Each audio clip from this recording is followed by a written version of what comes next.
স্বাগতম জনাইছো আজিৰ এই ভিডিঅ'টোলৈ মই আবুক কুচিতে আজি আমি পঢ়িম ক্লাছ 9ৰ ইতিহাস যেটো আছে ইয়াৰ ইতিহাসৰ ইতিহাসৰ পাৰ্ট যেটো 5 অসমত ব্ৰিটিছ প্ৰশাসনৰ আৰম্ভণি এই পাৰ্টে সকলো কোৱেশ্চন আনসাৰ কৰাৰ লগতে ভিডিঅ'টোৰ শেষত কেইটামান ভিতৰুৱা এমচিকিউ আলোচনা কৰিম সো বলা ভিডিঅ'টো এতিয়া আমি আৰম্ভ কৰোঁ সো আমাৰ প্ৰথমত দিছে যে শুদ্ধ উত্তৰটো বাছি উলিওৱা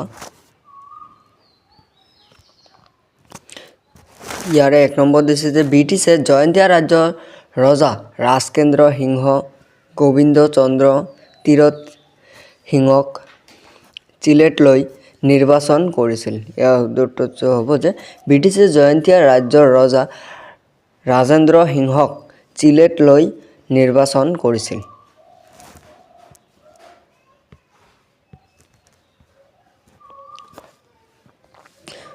2 নম্বৰটো আছে যে অসমৰ হেগ আহোম ৰজা আছিল চন্দ্ৰকান্ত সিংহ কমলেশ্বৰ সিংহ পুৰ্ণানন্দ সিংহ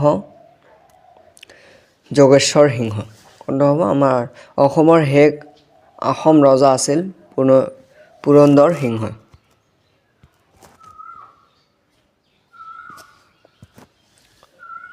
3 নম্বৰ আছে যে তীৰত সিংহ খাচী বা মণিপুৰী জয়ন্তীয়া দেশ প্ৰেমিক আছিল আমাৰ উত্তৰটো হ'ব যে তীৰত সিংহ খাচী দেশ প্ৰেমিক আছিল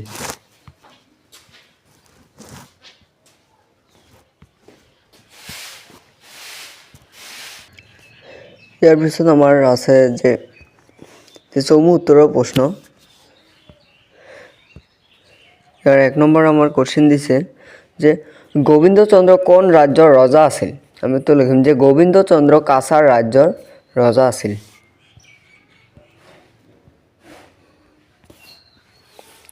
2 নম্বৰ দিছে যে ডেভিড স্কট কোন আমি তো লিখিম যে ডেভিড স্কট এজন 20খন ইংৰাজ প্ৰশাসন আছিল 3 নম্বৰ কোৱেশ্চন দিছে যে ডেভিড স্কটৰ পৰৱৰ্তী কমিশনাৰ কোন আছিল আমি তো লিখিম যে ডেভিড স্কটৰ পৰৱৰ্তী কমিশনাৰ আছিল ৰবাৰ্ট জন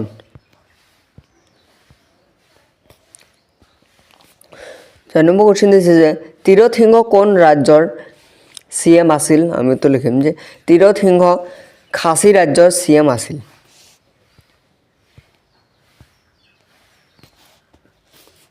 5 নম্বৰ আছে যে মটক ৰাজ্যৰ ৰজাৰ উপাধিটো কি আছিল আমি তো লিখিম যে মটক ৰাজ্যৰ ৰজাৰ উপাধিটো আছিল বৰ সেনাপতি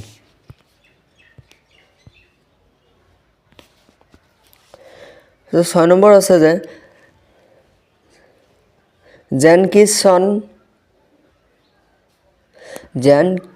কিচনৰ পৰামৰ্শ অনুসৰি কোনে সিংহাসন হেৰুৱাইছিল আমি তো লিখিম যে জেন কিচনৰ পৰামৰ্শ অনুসৰি পুৰন্দৰ সিংহই সিংহাসন হেৰুৱাইছিল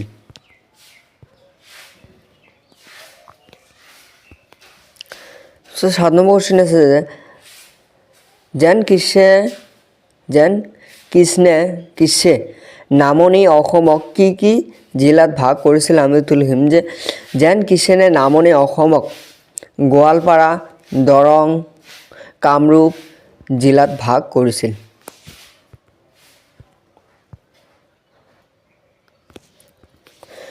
8 নম্বৰ কোৱেশ্চন আছে যে ব্ৰিটিছে কাক 50 টকীয়া বৃত্তি দি কাছাৰ দখল কৰিছিল আমি তো লিখিম যে ব্ৰিটিছে পুৰন্দৰ সিংহক 50 টকীয়া বৃত্তি দি কাছাৰ দখল কৰিছিল ইয়াৰ পিছত আছে যে ৰচনা ধৰ্মীয় প্ৰশ্ন অৰ্থাৎ এইবিলাক ডাঙৰ হ'ব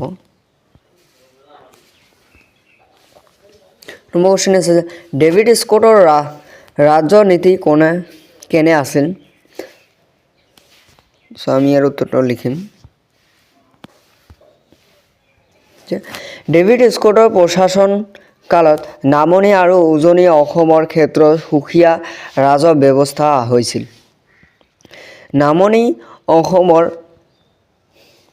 পৰগনাসমূহ তেওঁ উঠাই দিয়া নাছিল। নামনি অসমত আগৰ দৰে একোজন চৌধুৰী পৰিচালনাৰ একেটা পৰগনা অৰ্থাৎ ৰাজ অঞ্চল ৰখা হ'ল।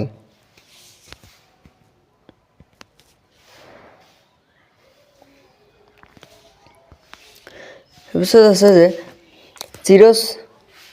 চিৰস্থাৰ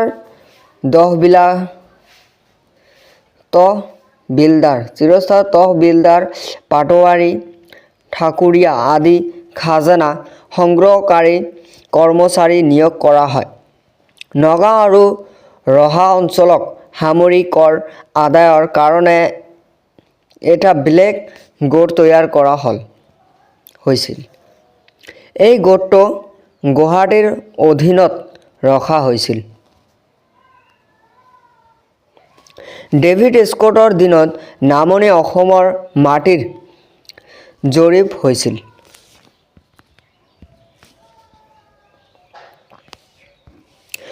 দুই নম্বৰ কুৱেশ্যন আছে যে ডেভিড স্কটৰ প্ৰশাসন কালত বিচাৰৰ ক্ষেত্ৰত কেনে ব্যৱস্থা গ্ৰহণ কৰা হৈছিল?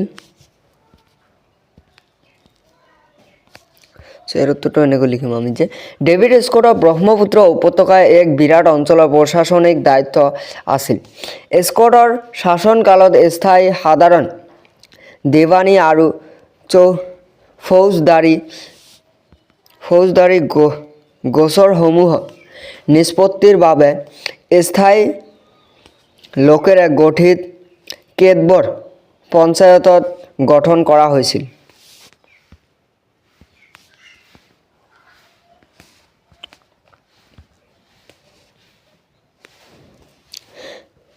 ইয়াৰ পিছত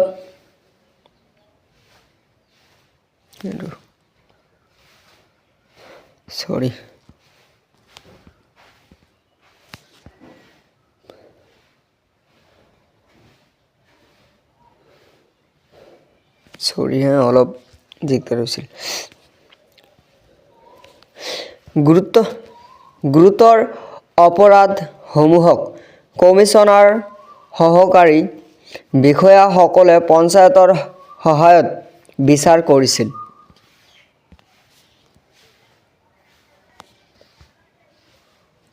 পঞ্চায়তৰ বিচাৰত সন্তুষ্টি নোহোৱাসকলে এই বিষয়সকলৰ ওপৰত আক্ষেপ কৰিব পাৰিছিল। ইয়াৰ পিছত অসন্তুষ্টি নহ'লে কমিছনাৰক আপিল কৰিব পাৰিছিল আৰু কমিছনাৰে আপিল শুনি ৰায় দান কৰিছিল।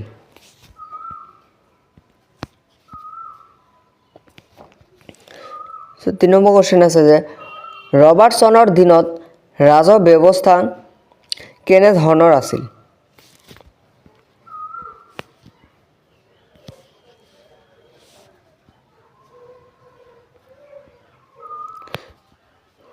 আমি ইয়াৰ উত্তৰটো এনেকৈ লিখিম যে ৰবাৰ্টছনে অসমত ৰাজহ ব্যৱস্থা সংস্কাৰ কৰি মাটিৰ গুণাগুণ নিৰ্ধাৰণ কৰি খাজনাৰ নিৰিখ ধাৰ্য কৰিছিল। খাজনা সংগ্ৰহ শোষণ বন্ধ কৰিবলৈ মাটিৰ প্ৰকাৰ পৰিমাণ কৃষকৰ নাম ঠিকনা আদি তথ্য লিপিবদ্ধ কৰাৰ প্ৰথা প্ৰচলন হৈছিল।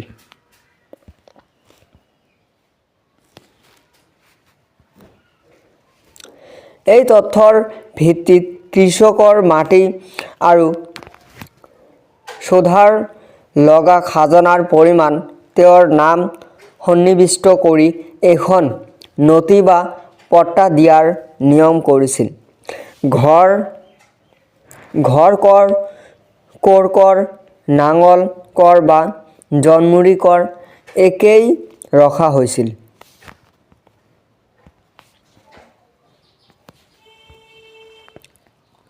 এই সংস্কাৰ আৰু কৰ কাটলৰ হাৰ বৃদ্ধিৰ ফলত ৰাজকোষত জমা হোৱা ধনৰ পৰিমাণ বাঢ়িছিল।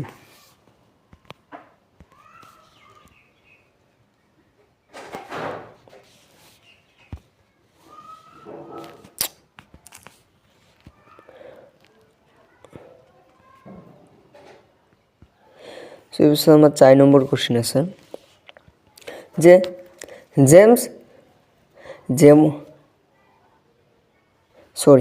মেজৰ জেমছ কিশ্যনে অসমৰ বাবে কি কি কল্যাণমূলক আঁচনি গ্ৰহণ কৰিছিল? আমি উত্তৰটো 1 নম্বৰ দিছোঁ যে জেমছ কিশ্যনে অসমৰ বিকাশৰ বাবে অহোপুৰুষাৰ্থ কৰা এজন অন্যতম ইংৰাজ বিষয়া আছিল। স্কটৰ দৰে এইজন বিষয়াও অসমৰ বাবে ভালেমান আঁচনি লৈছিল।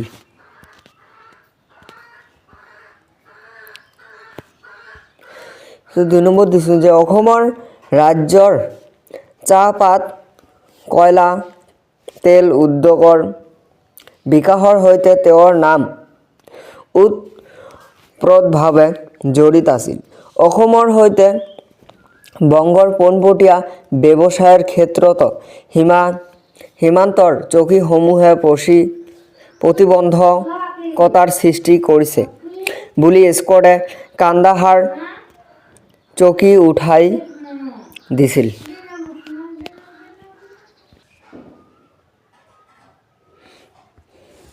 তিন নম্বৰ দিছিল যে জেমছ কিশ্যনে পিছত অন্যান্য চকীসমূহকো উঠাই দিছিল।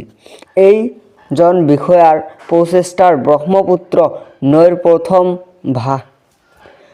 ভাপৰ জাহাজৰ প্ৰচলন হৈছিল। বাট পথৰ উন্নতিৰ প্ৰতিও তেওঁ যথেষ্ট মনোযোগ দিছিল।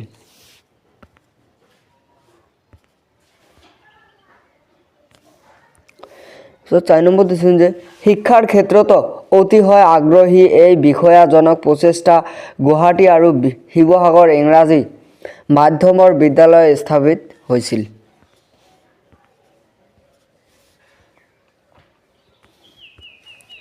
5 নম্বৰ যে জেমছ কিশ্যনে কেনেকৈ অসমক বিভিন্ন জিলাত বিভক্ত কৰিছিল? আমি উত্তৰটো লিখিম যে ব্ৰিটিছ অধিকৃত ব্ৰহ্মপুত্ৰ উপত্যকাত জেমছ কিশ্যনে 4খন জিলাত বিভক্ত কৰিছিল। সেইকেইখন হ'ল গোৱালপাৰা, কামৰূপ, দৰং বা শিৱনাথ ধৰি আৰু নগাঁও।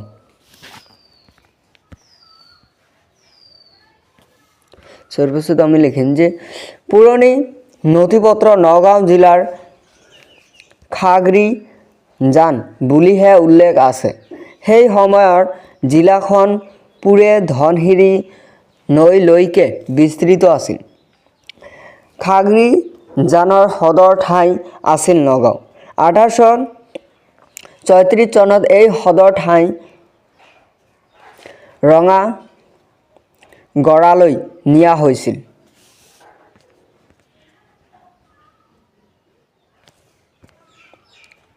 তাৰ পিছত পুৰণি গুদাৰ সদৰ হয়। কিছুদিন মূৰত আকৌ পুনৰ নগাঁও চহৰকে সদৰ ঠাই বুলি ঘোষণা কৰা হয়।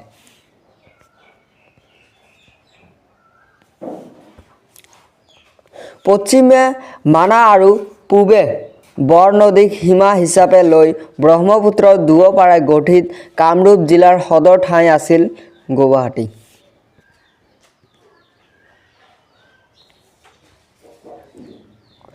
আগে দৰং ৰজাৰ অধীনত থকা পশ্চিম অঞ্চলটোকে ধৰি সেই অঞ্চলৰ নতুনকৈ গঠিত জিলাখনক দৰং জিলা বোলা হৈছিল।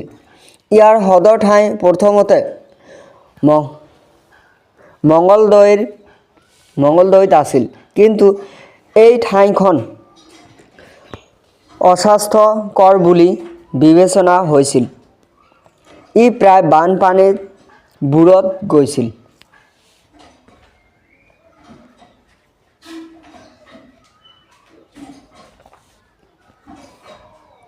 সেয়েহে 1836 36 খ্ৰীষ্টাব্দত মঙলদৈৰ পৰা তেজপুৰলৈ সদৰ কাৰ্যালয়ৰ উঠাই দিয়া হয়।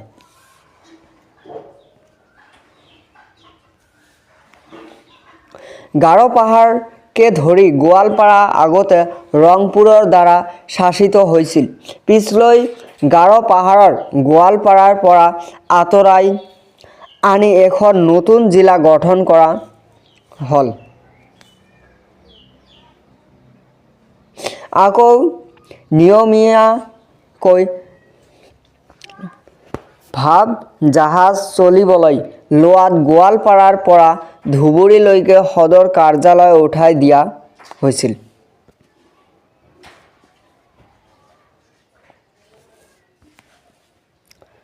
কাছাৰ দখল কৰাৰ পিছত ব্ৰিটিছে ইয়াক এখন জিলাত পৰিণত কৰিলে। ইয়াৰ সদৰ ঠাই হ'ল শিলচৰ। 1832 খ্ৰীষ্টাব্দত মটক আৰু শদিয়াৰ বাহিৰেও সমগ্ৰ উজনি অসমত পুৰন্দৰ সিংহৰ ৰজা পাতি বছৰি 50,000 টকাকৈ কৰ দিবলৈ কোৱা হয়।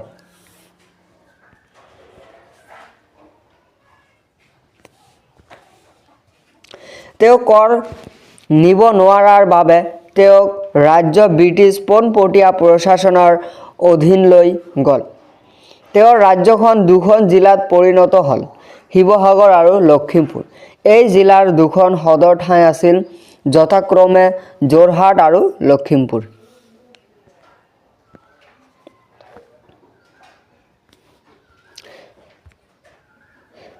আমাৰ 6 নম্বৰ কুৱেশ্যন আছে যে তীৰত সিংহ কোন আছিল, তেওঁ কিয় ব্ৰিটিছৰ বিৰোধী হৈছিল?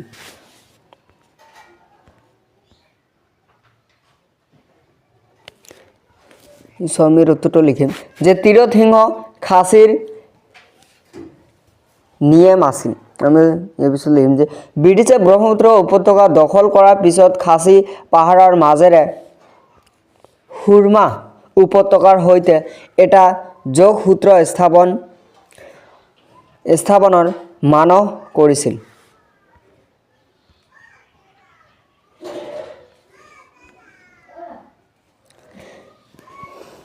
ৰাণীৰ পৰা নংখৈৰ মাজেৰে এই পথ সাজিবলৈ খাচী নিয়েচন তীৰত সিংহে অনুমতি দিছিল। কিন্তু পিছত পথ নিৰ্মাণ হ'লে তেওঁলোকৰ স্বাধীনতাৰ খৰ্ব হোৱাৰ ইংগিত পাইছিল আৰু সেইবাবে খাচী মুখিয়ালসকলে ইয়াৰ বিৰোধিতা কৰিছিল।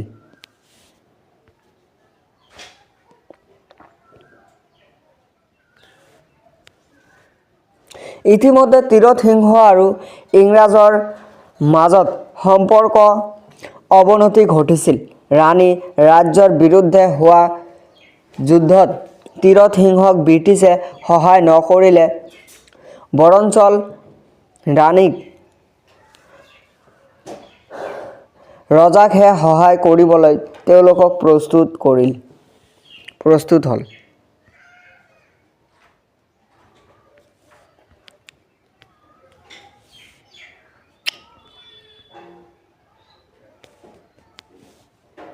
আঠৰশ 29 খ্ৰীষ্টাব্দত তীৰত সিংহে খাচী সৈন্য সামন্ত লৈ কোম্পানীৰ লোকৰ ওপৰত আক্ৰমণ চলায়। এনেবোৰ কাৰণত তীৰত সিংহ ব্ৰিটিছৰ বিৰোধী হৈছিল। এইটো আমাৰ আছে চমু টোকা লিখা। চমু টোকাৰ 1 নম্বৰত আছে আমাৰ 1 নম্বৰ আছে যে তুলাৰাম সেনাপতি। আমিতো লিখিম ইয়াৰ কাৰণে লিখিম যে কাছাৰৰ সেনাপতি আছিল তুলাৰাম। তেওঁ সমগ্ৰ কাছাৰৰ অঞ্চলৰ ব্ৰিটিছৰ দাবী কৰিছিল। কিন্তু ইংৰাজসকলে তুলনামূলক উত্তৰ কাছাৰ কৰ তলীয়া শাসন হিচাপেহে স্বীকৃতি দিছিল। তুলনামূলক সেনাপতি মৃত্যুত হোৱাত তেওঁৰ 2 পুত্ৰ নকুলৰাম বৰ্মন আৰু ব্ৰজনাথ বৰ্মনে পিতৃৰ ৰাজ্য শাসন কৰিছিল।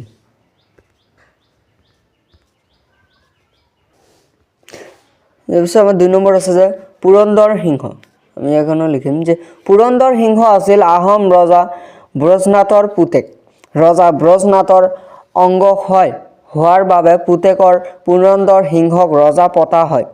1833 চনত ইষ্ট ইণ্ডিয়ান কোম্পানীৰ হকে ৰবাৰ্টছনে পুৰন্দৰ সিংহৰ লগত গুৱাহাটীত এখন চুক্তিপত্ৰ স্বাক্ষৰ কৰে।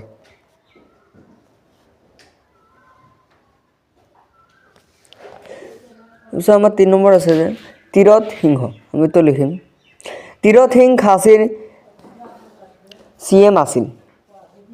ৰাণীৰ পৰা নংখৈৰ মাজেৰে এই পথ সাজিবলৈ তেওঁ ব্ৰিটিছৰ অনুমতি দিছিল, কিন্তু পিছত পথ নিৰ্বাচন হ'লে তেওঁলোকৰ স্বাধীনতাৰ খৰ্ব হোৱাৰ ইংগিত পাইছিল আৰু সেইবাবে খাচীৰ মুখিয়ালসকলে ইয়াৰ বিৰোধিতা কৰিছিল।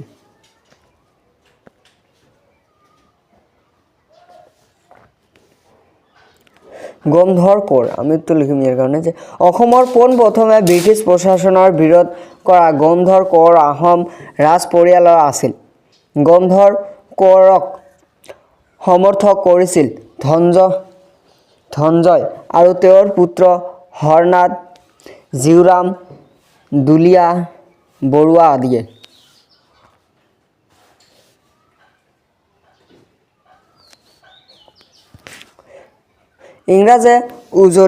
ইংৰাজে উজনি অসমৰ সামৰিক শাসনৰ ওৰ পেলাই তাৰ পৰা ব্ৰিটিছৰ সৈন্য অপসাৰণ কৰিছিল। সেই অৱস্থাৰ সুযোগ লৈ গোমধৰ কোঁৱৰে নিজকে স্বৰ্গদেউ বুলি ঘোষণা কৰিছিল।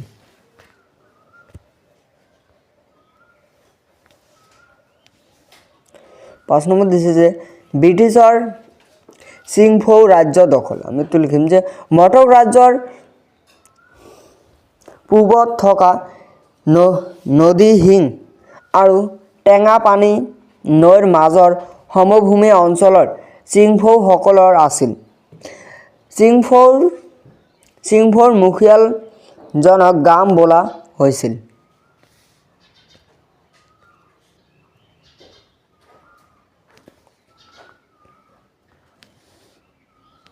গামসকলে ইংৰাজৰ বশ্যতা স্বীকাৰ কৰি চুক্তিপত্ৰ চহী কৰাত সেই অঞ্চলটো ইংৰাজৰ তললৈ গ'ল।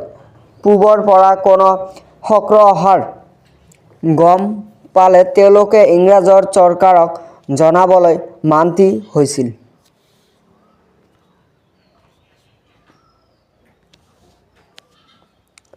ইয়াৰ পিছতো আহোম সম্প্ৰদায়ৰ ডাঙৰীয়া কিছুমান উচটনিত চিংফৌসকলে ষড়যন্ত্ৰভাৱে বিদ্ৰোহী কাৰ্যত লিপ্ত হৈছিল।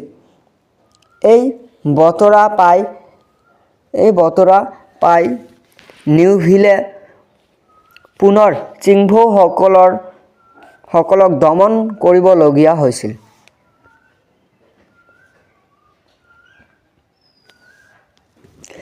ছয় নম্বৰ দিছে যে ব্ৰিটিছৰ জয়ন্তীয়া ৰাজ্য দখল, আমিতো লিখিম যে যদিও জয়ন্তীয়া ৰাজ্যৰ ৰজা ৰাজেশ্বৰ সিংহই ব্ৰিটিছৰ লগত চুক্তি কৰি ৰাজনৈতিক সুসম্পৰ্ক স্থাপন কৰিল, মান আক্ৰমণৰ পৰৱৰ্তী কালত সৃষ্টি হোৱা অশান্তৰ বাতাৱৰণৰ কালছোৱাত ব্ৰিটিছৰ আশা কৰা মতে সহায় কৰা নাছিল।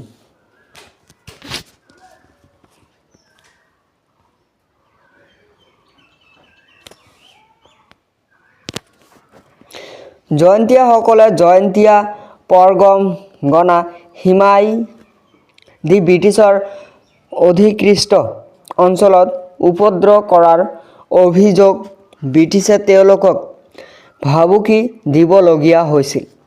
1835 চনত কেপ্টেইন লিষ্টাৰে জয়ন্তীয়া ৰাজ্য দখল কৰে।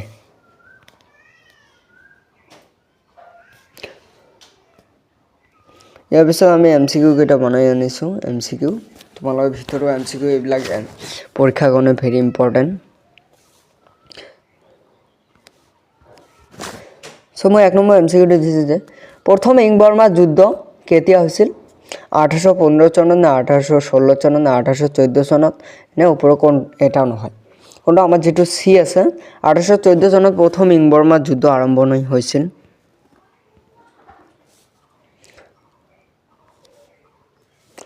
দুই নম্বৰ আছে যে কেতিয়া ইং বৰ্মা যুদ্ধ অন্ত পৰে আমি ইয়াত দিছোঁ যে 1826 চনত নে 1839 চনত নে 1826 সরি এইটো 1828 চন নে 1826 চনত নে 1726 চন আমার যেটো সি আছে 1826 চনত ইং বৰ্মা যুদ্ধ অন্ত পৰে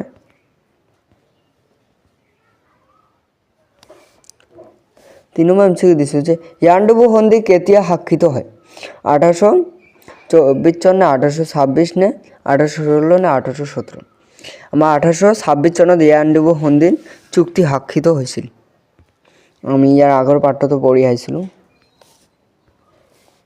4 নম্বৰ কোৱেশ্চন দিছোঁ যে কিমান চনত ডেভিড স্কট ব্ৰহ্মপুত্ৰ উপত্যকাৰ দায়িত্বভাৰ গ্ৰহণ কৰে এই দিছোঁ যে 1810 চন বি 1830 চন 1820 চন ডি সি দিছোঁ আৰু ডি দিছোঁ 1720 চন কোনটো আমাৰ যেটো আমাৰ সি আছে 1820 চনত ডেভিড স্কটে ব্ৰহ্মপুত্ৰ উপত্যকাৰ দায়িত্বভাৰ গ্ৰহণ কৰিছিল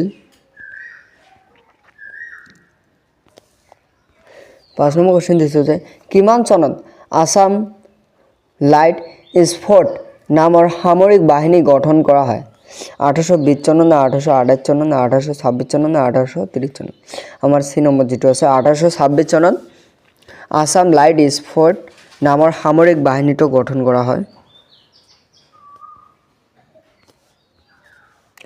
থ্যাঙ্কস ফৰ ওয়াচিং আবুকো সিদ্দিক সো তোমাৰ যেটো প্লেলিস্ট আছে মই প্লেলিস্টৰ নাম দি দিছোঁ যে ক্লাস 9 সোশিয়াল সায়েন্স আবুকো সিদ্দিক লিখিলে প্লেলিস্টটো আহি যাব ইয়াৰ পৰা বাকি যিবিলাক ভিডিও আছে তোমালোকে ইয়াৰ পৰা পাই যাবা